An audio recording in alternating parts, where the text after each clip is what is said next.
Breath meditation was the means of the final awakening of the Buddha during the evening of his spontaneous enlightenment, and it remained his consistent practice throughout the rest of his years, even after that pinnacle of development. So likewise, this method remains accessible for laypeople and students as well. Working with the breath and the deep absorption states of jhana serves as the central practice for developing the higher mind and emotions. And this is a very important distinction because it's not merely the cultivation of clarity and insight. That's not the primary focus, and sometimes that's not the focus at all. Now, like most meditation practices, there's no need to overcomplicate the techniques or interpretations. Even if some forms lead to incomprehensible insight, your initial focus is to observe the feeling of your breath as it flows in and out of your nose, and to find exactly where that feeling situates. Now, different schools teach different methods and analogies, but we'll use the concept of cooling the nose in an open room with windows, open windows.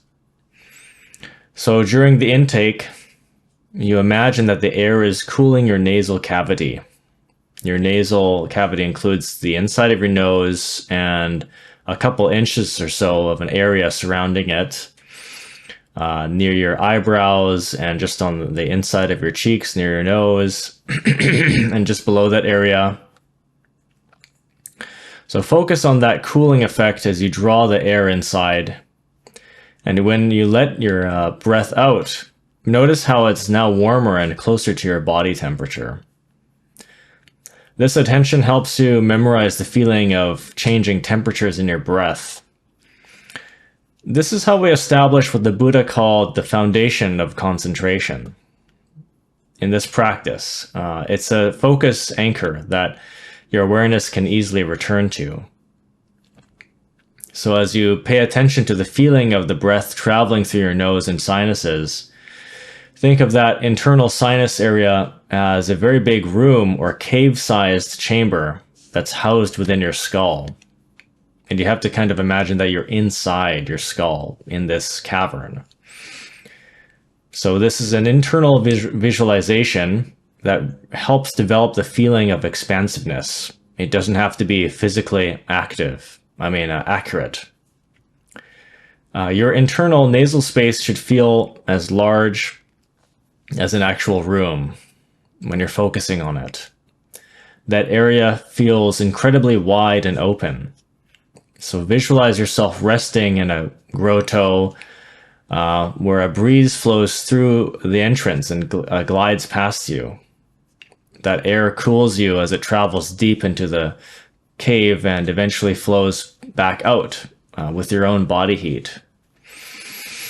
Pay attention to that vastness of the focal point and the thermal shifts between the crisp intake and the cozy outbreak, or the outbreath.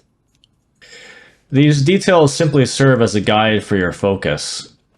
The earliest instructions also requested that you observe if the cycle is, if the breaths are short or long during the in and the out, the release.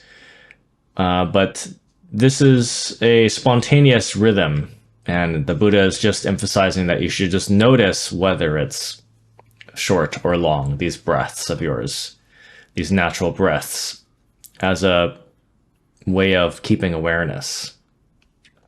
So you're not forcing the air to be held or longer like in pranayama or dumo.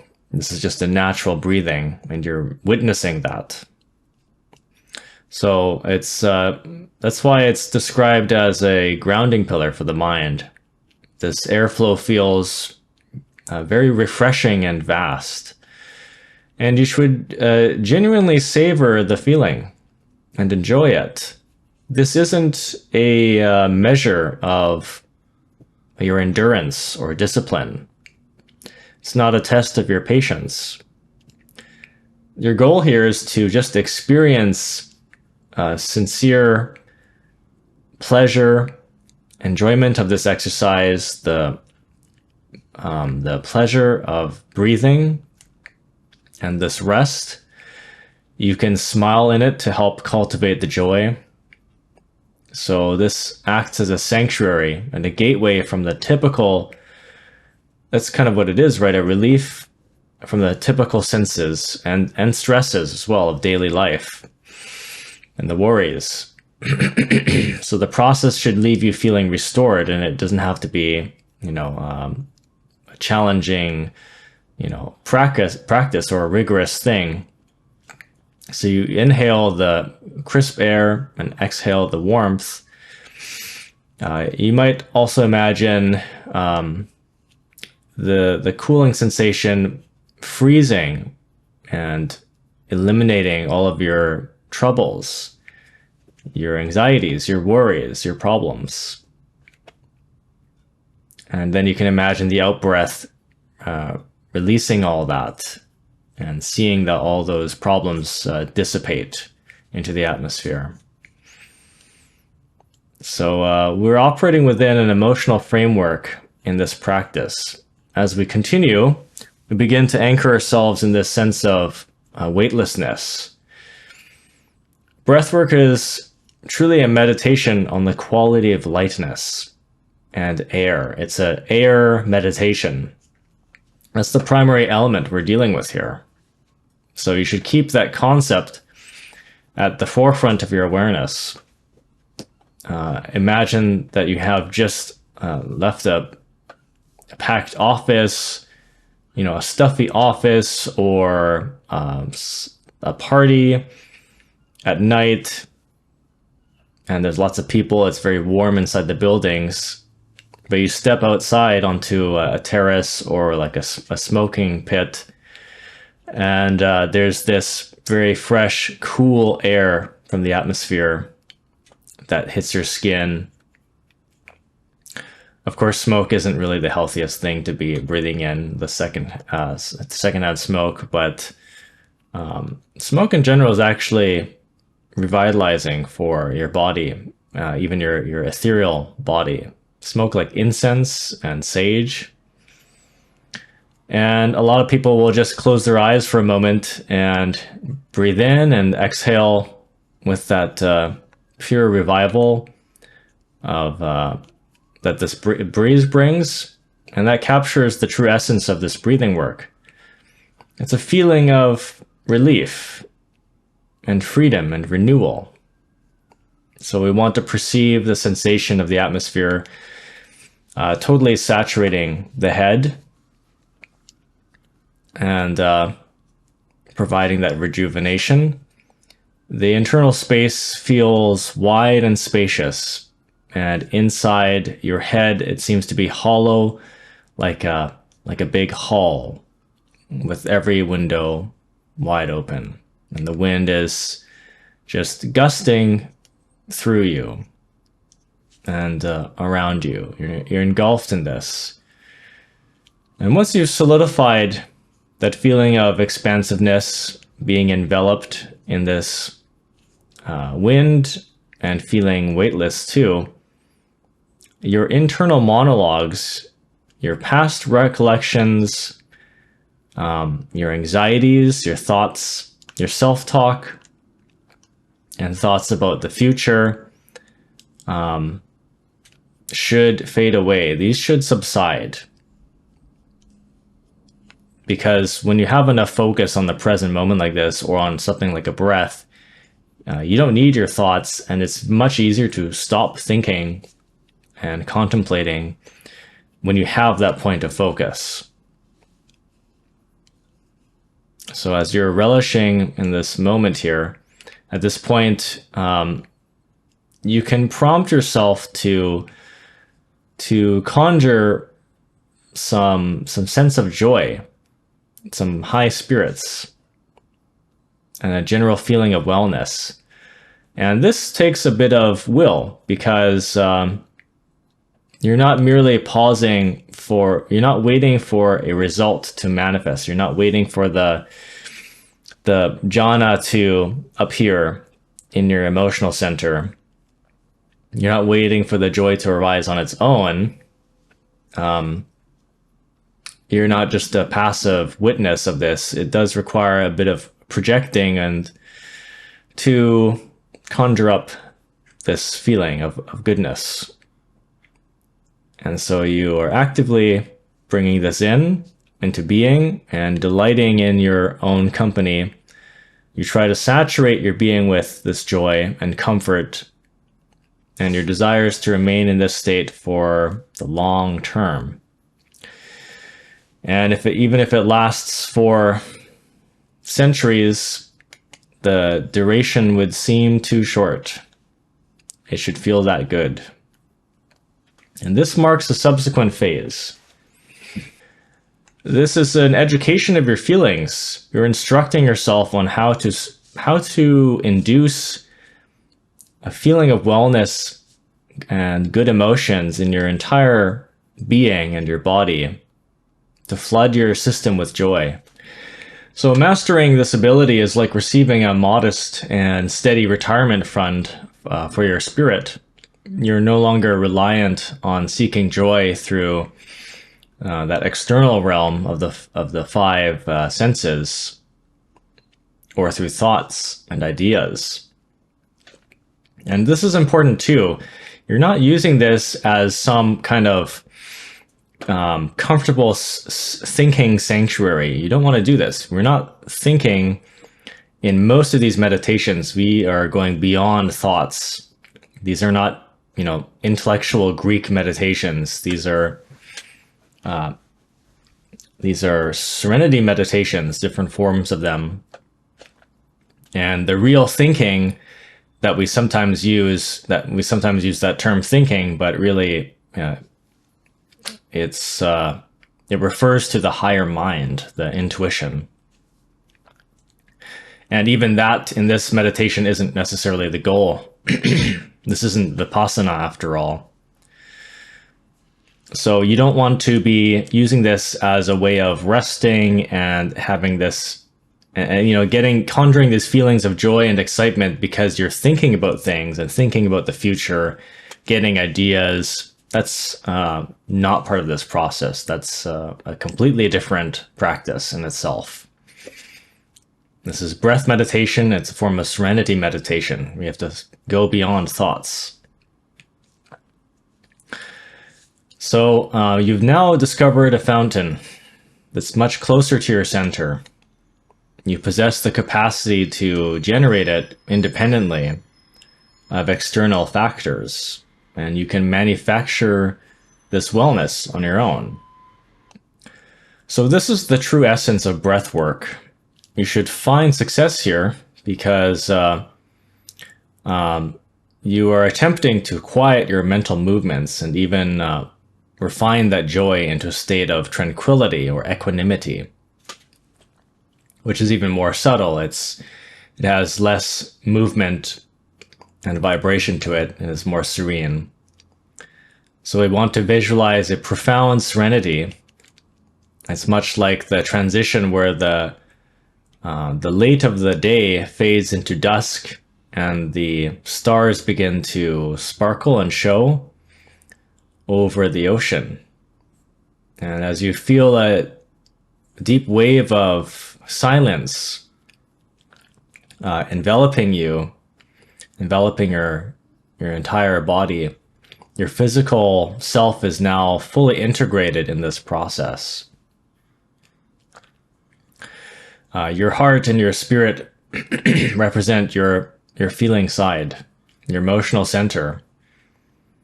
That's what they correspond to, and your body is absorbed into your awareness. Your body exists within your consciousness now. So you're unifying yourself in this way, the different aspects. And the feeling states that you encounter to draw your physical awareness into that quietude. So these feelings you start to encounter are drawing your body into that quietude. Probably because you're actually losing the sense of the body. It's kind of like going into the jhanas. You lose sense of your body and go into your mind. So it's a state that's meant to be expanded and nurtured. Now let's reflect on that term induction. You're going to persuade and persuade or coax these qualities to enter into your sense of self.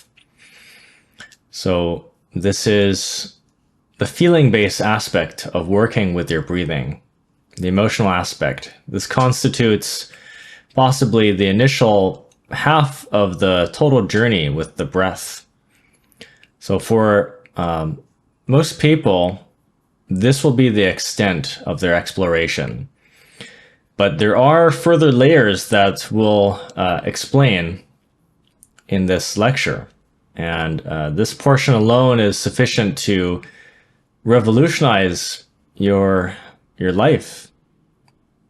So we can expect to initially start with dedicating 20 minutes a day about to this practice. And as the feeling becomes more familiar, you can extend the duration to 30 minutes or even 40 minutes. And it may eventually become an essential part of your well-being and your health. It serves as the medicine for general nervousness and anxiety and chronic worry, self-criticism, low self-esteem, and any kind of anger. And these are all settled and diminished, attenuated with this practice, which are the most prevalent mental illnesses of our contemporary, which are the most prevalent mental struggles of our modern age. So consequently, if we can manage those problems using very uncomplicated natural solutions, then something that travels with you everywhere, this is a priceless and immense asset.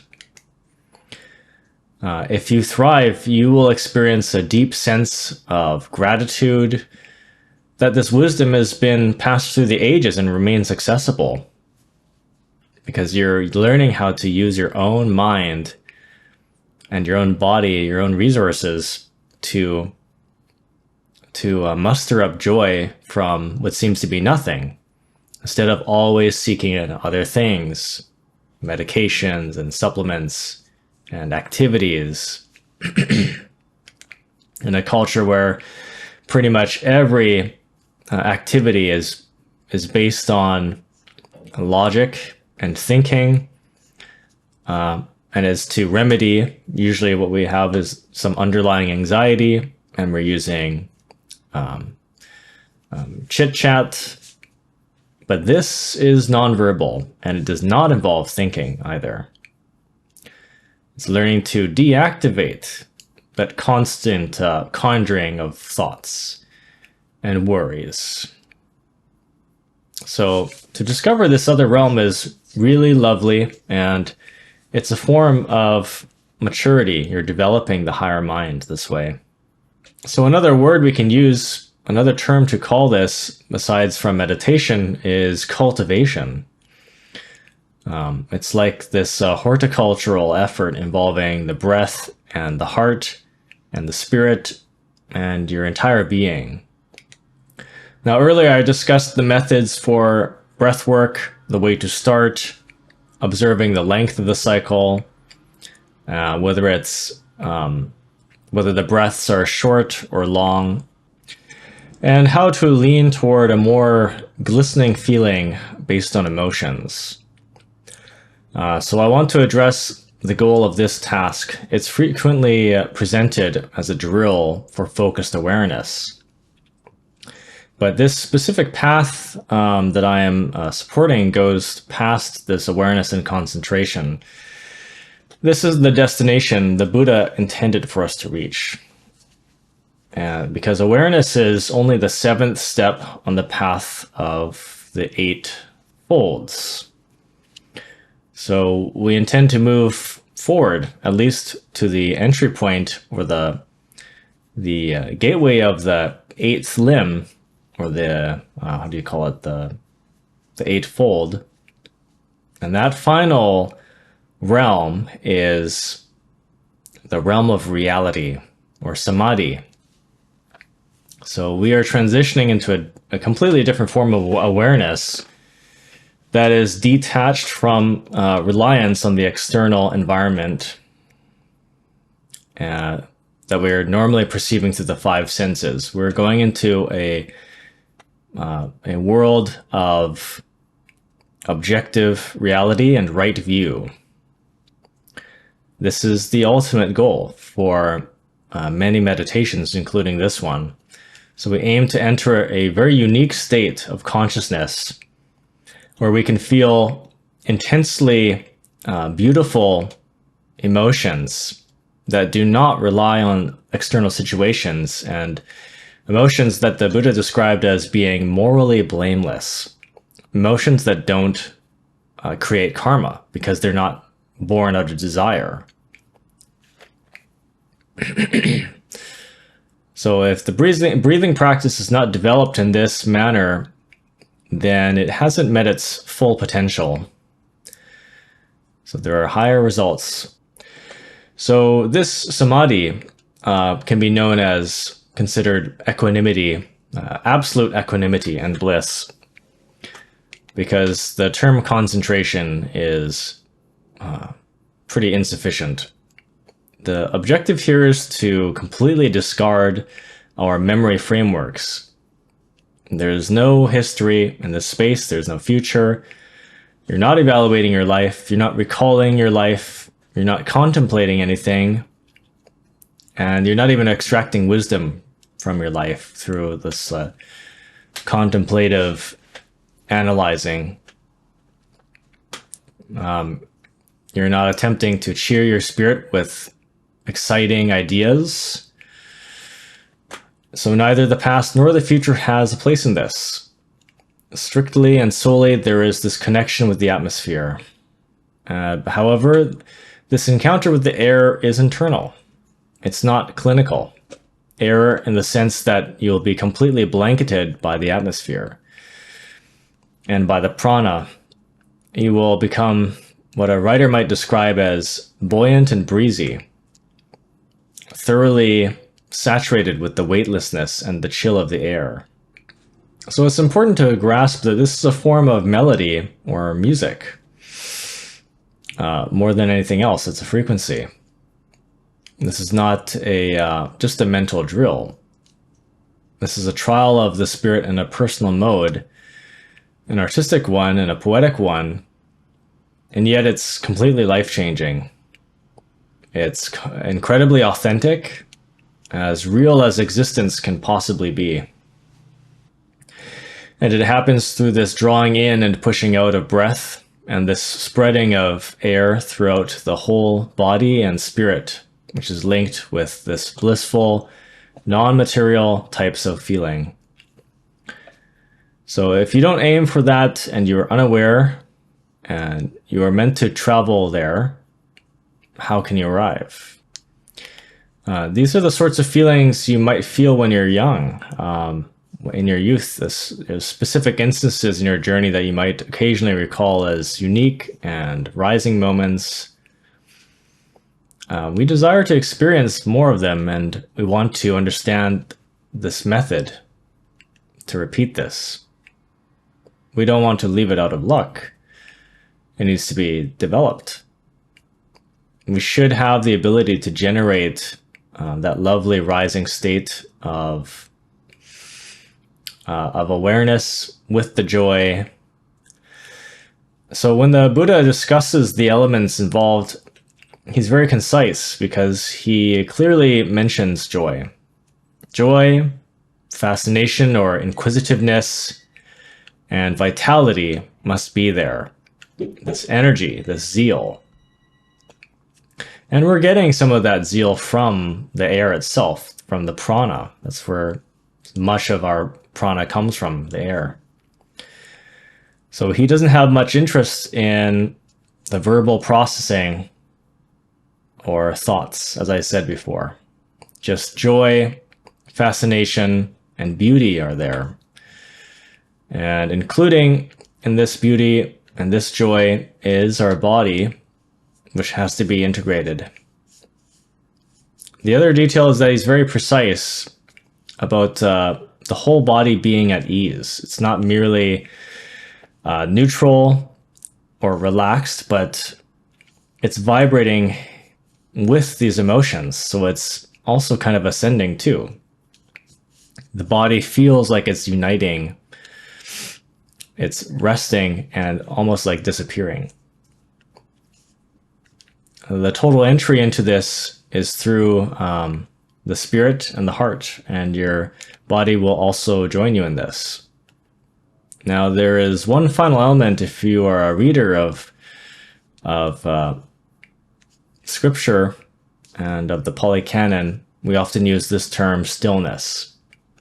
You'll have seen this word before, and it's typically defined as, in English, it's also defined as one-pointedness. But this isn't a very good definition. It's misleading. Because that one-pointedness, you think that it is a very sharp beam of focus on one thing. Kind of like when you have, as if your mind is like a laser or a spotlight. But this is not what it means. It actually means to have that single pointed concentration and to be one with it, to be unified. It's the complete unity in the moment. So it's not a very sharp sensation. It's more expansive than that. This can occur to us when we listen to magnificent symphonies, orchestral music, when we observe beautiful paintings from the past, and it occurs in encounters in the nature. We are submerged and immersed in this, and we feel unified. We are totally focused in the moment, but also unified. No piece of you is excluded from this, and no piece of you desires to be anywhere else. This is the character of fragmented focus. If you're somewhere else, or there's a sense of boredom or frustration in your life, it's because you're not entirely there. You don't want to be completely immersed in this other sensation or thing. And you're distracted. So you're not solely present. Only a part of you is. So your spirit is divided. So one-pointedness, the term is ekagata, or perhaps ekagata. That's probably the pronunciation. And this points to the highest crest of a hill. It truly doesn't signify a sharp focus. It indicates the unity and wholeness. So consequently, it's a complete dedication. It's much like the loyalty found in partnership.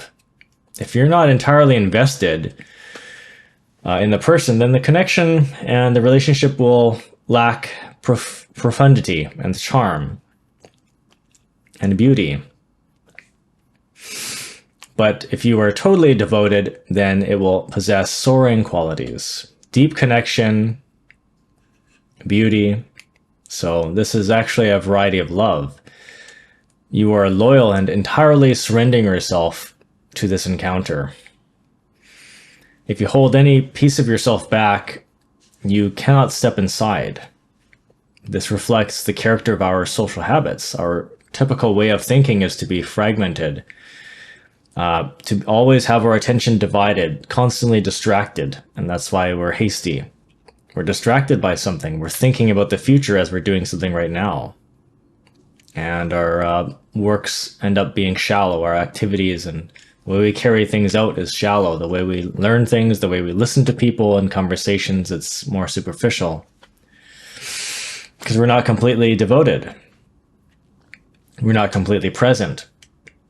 So this practice is about kind completely being devoted and present. As you've probably heard before, that term presence. It's an appropriate word, even though well used. Your entire self, to whatever extent you can manage, will determine the power of this encounter. And once you discover your path in this state, you'll possess the sanctuary. And as you get used to it, it will be more and more accessible, and it will support you throughout your life, especially even at the hour of passing. And it's good to be able to do this when you're in the moments of death, because that will allow for a smoother transition. And it will guide the projection out of the body. The trajectory, both the sort of the place you go to and or rather the way you move around in the bardos, the emotional trajectory. So this is an incredibly vital thing to learn. Because if you lack this proficiency, your existence will be thin and empty. Always half listening to people, forgetting things, never fully paying attention to the things you do, your activities, or the books you read and things like that. So if you possess this proficiency, then a fresh abundance and vibrancy and profundity in your life will emerge. That's the central aim of this breath work. And we will even move past this as we go along in this lecture. Eighth fold of the Eightfold Path. And that specific step is the superordinary. This category of practice is not just the task of awareness. Awareness is the link from right exertion or the refinement of effort. And the evidence of successful exertion and the method of awareness is that it reaches the eighth step. And this eighth fold is, as I mentioned before, Sama Samadhi. Now, the basic English word is, for this, the translation is concentration.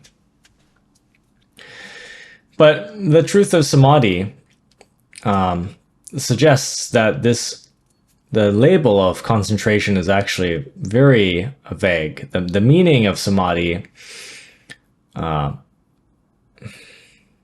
but the true meaning of Samadhi suggests that the term concentration is actually very vague, because Samadhi is, in fact, a much closer to the sense of stillness, the absolute equanimity and bliss.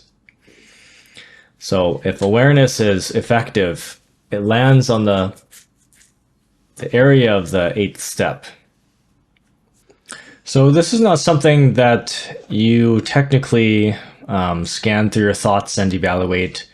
This is very much a perceived, immediate emotional power or state. And if it's not transparent and deep to you, it's not evident that you've stepped into this extraordinary, this exquisite emotion, then your concept of samadhi or absorption is not there.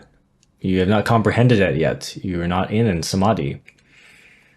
So there's a long-standing tradition, and this is likely for seasoned practitioners, where you will have encountered the Pali term nimitta, translated in various ways as a signal or even a mental picture.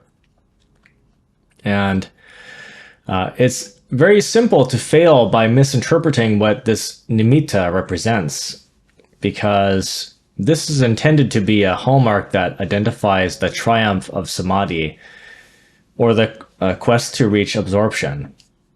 If this signal is given too much weight, and especially if it's leading you astray, then it can lead to a lifetime of disappointment.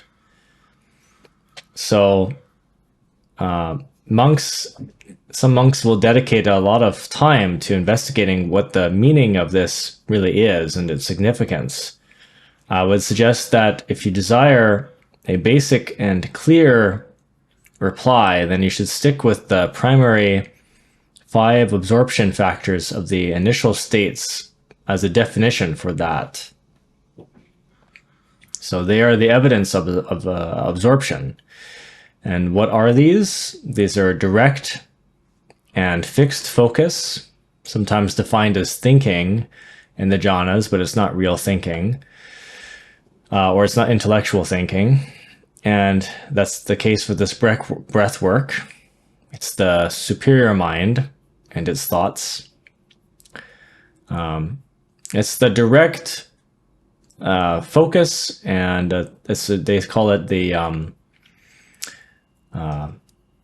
holding the focus, maintaining it on a subject, in this case the breath, and joined by the feeling of joy or happiness, and bordering on ecstasy. And the body is also devoid of aches and feelings and may feel a wave of pleasure traveling through it.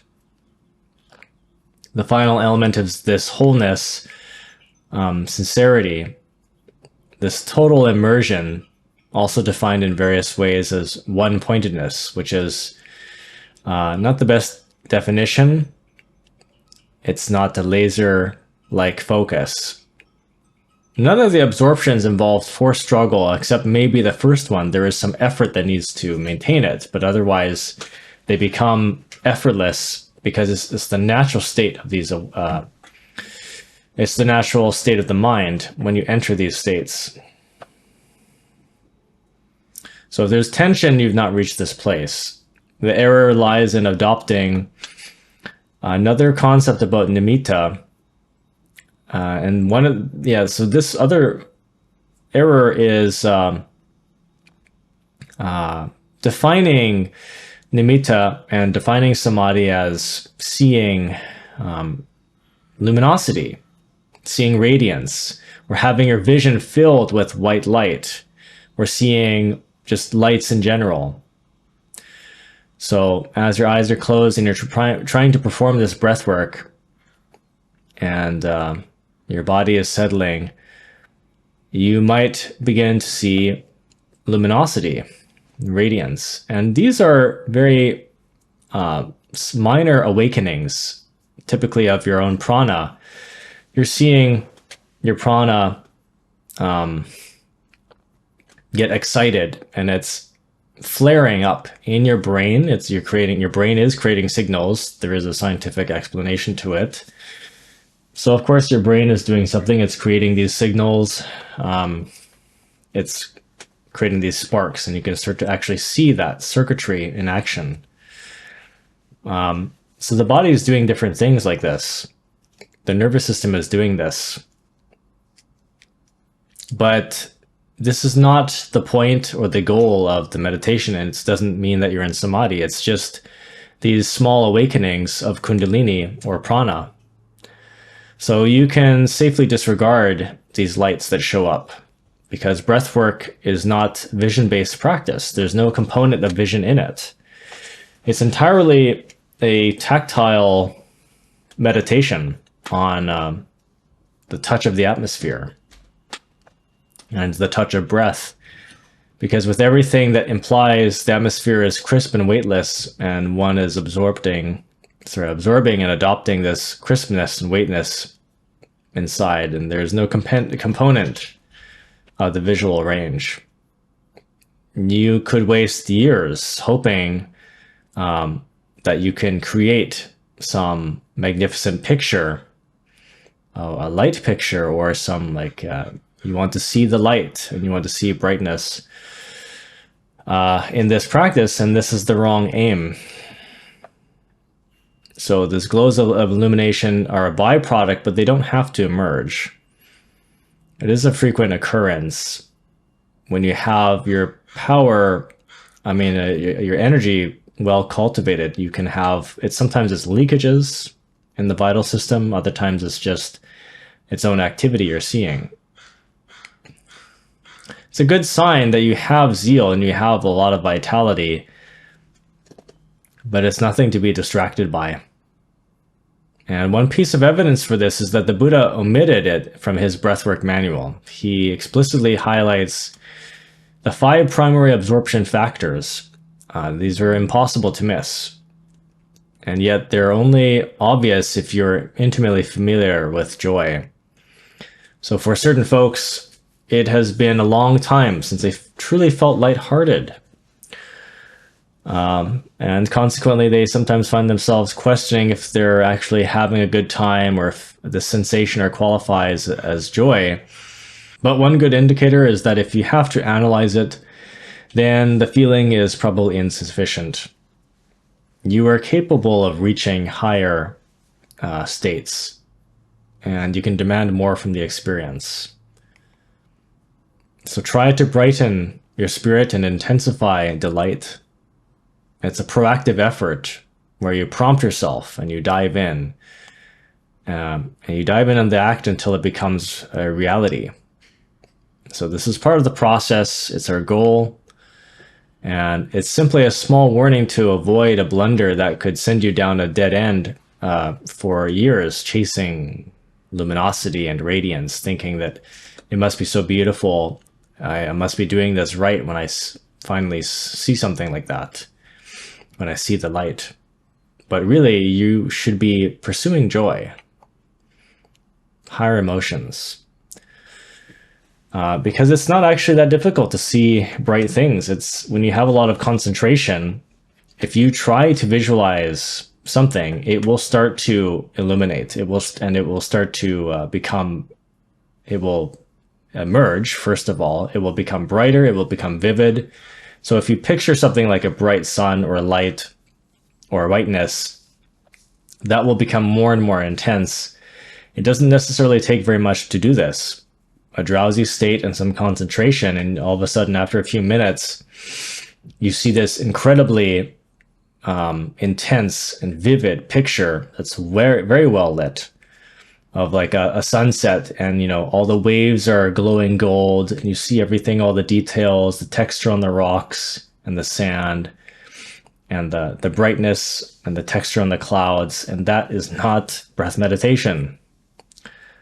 That's some practice of concentration is all. Now, what is the link between breath in its absorbed states and the practice of reflective insight? So nowadays, we'll mostly find these various programs and schools that label themselves as insight traditions. So they utilize breathing techniques, but they purposely steer away from the building of these profound higher emotions of peace and absorption. They're directing students past them for clear seeing. So clear sight simply means perceiving things as they truly are. That's one of the goals of, clear sight meditation or insight meditation. And when you're seeing things clearly as they are, as I mentioned, yes, they're vivid, but also you are seeing them the way they should be seen. And they're shown to you intuitively for what it is. And sometimes things that we think are beautiful are not as beautiful as we think. The term in Pali is actually vipassana or vipassana. So this is insight meditation, and another English translation is actually inward moving mind or special insight. So your mind moves so far inward that the thoughts that are described in the jhanas are what you receive. You're not thinking, your higher mind is actually thinking for you, and you're receiving these insights, and these are intuitions, these are visions. You really are seeing things visually, and you might hear things too. And that's the point of vipassana, is to gain insight. Because most of what we see, if it's pretty significant looking and it seems symbolic, that is real. You're starting to perceive reality, and you're having a level of awakening at the visual level, and also you're starting to understand what you're seeing. So there's some comprehension in that. There's wisdom in that. So now these concepts exist in our language, in English, with all their unique tints and tones when we see clearly or discovering that insight. But there is no wall between peace. So that deep and delicious and delightful stillness and clear seeing. Generally speaking, if people want to pursue this path, they should devote more energy to building stillness and not sprint ahead or feel like they're failing their duties by taking a vacation in peace. Serenity and peace are extremely important. The insights can come later as a result of having that foundation of being able to withdraw and relaxing the body, and cultivating energy and cultivating joy. So there's no such thing as a holiday in stillness. Peace possesses an inherent strength and unlocks the spirit to its deeper potential. Because there are chambers of awareness that are usually hidden, mostly because we are so occupied and busy and active, constantly doing things, constantly thinking about things, and analyzing and planning and listening to multiple things at once. Your partner, the TV, your texts. So we're just gliding on a very thin surface of our thoughts and our mental capacity. So if we consider what occurs if we rest very silently, at a pond, for example, or at the lake for a few hours, and if you start thinking, but just gently, contemplating and pondering your existence, then sometimes we notice that we get some insight, we get some ideas that come to us. Maybe it's a melody for a song, or often people get this thought that seems to just appear out of nowhere, and they realize they know they didn't think the thought. So somehow they wonder why it's there. Why do I have this thought in my head, this sentence? It seems to be the solution for my problem, and that's insight. And it's surfacing because finally you're in a place where you can receive this. You're in a quiet lakeside shore, and you don't have much going on for the rest of your day, and this is a good opportunity for your intuition or your Tathagata to come in and tell you something. It wants to communicate with you. So your Tathagata will desire conversation sometimes, but we are too busy chatting away all the time. Even when we're alone, we're chatting away. We could be in a room, a very quiet room, nothing going on, no ambience, and yet it feels like there's a presence in our head. We feel like there's activity and sound. And sometimes we have those moments where we finally just pay attention to the moment and realize it just dawns us how quiet and dead the room that we're in is. And we didn't realize that all the sense of activity and energy was just in our head. We've just been so in our head that we thought that was busyness and an ambience to it. But we're in a dead room. And it's the next thing that we have to still is our own mind. So we're too loud and preoccupied to receive these insights. So stillness is about providing that chance, the truly noble opportunity for that profound and wise part of you to speak and inform you about various things in life. If we keep talking and diverting ourselves, we'll never hear that guidance. Now, many people have read a lot of clever things in scripture, but how often have we encountered the fundamental diagnosis of reality as being temporary and hollow and unfulfilling? We understand it intellectually, we've read about it. It seems like a grand and wise idea. It seems profound, but why does it not change us sometimes? Because many of us don't have the experience of it. So we don't have the comprehension because the stillness is not there. So this understanding fails to change us because we don't comprehend it. the deeper spirit hasn't grabbed onto it. Our innermost hasn't examined it, consumed it, marinated in it. We haven't had that space open yet. So that happens because it's missing. It doesn't matter what timeline, whether it's a week or a year or several decades. This is extremely important to develop. If we don't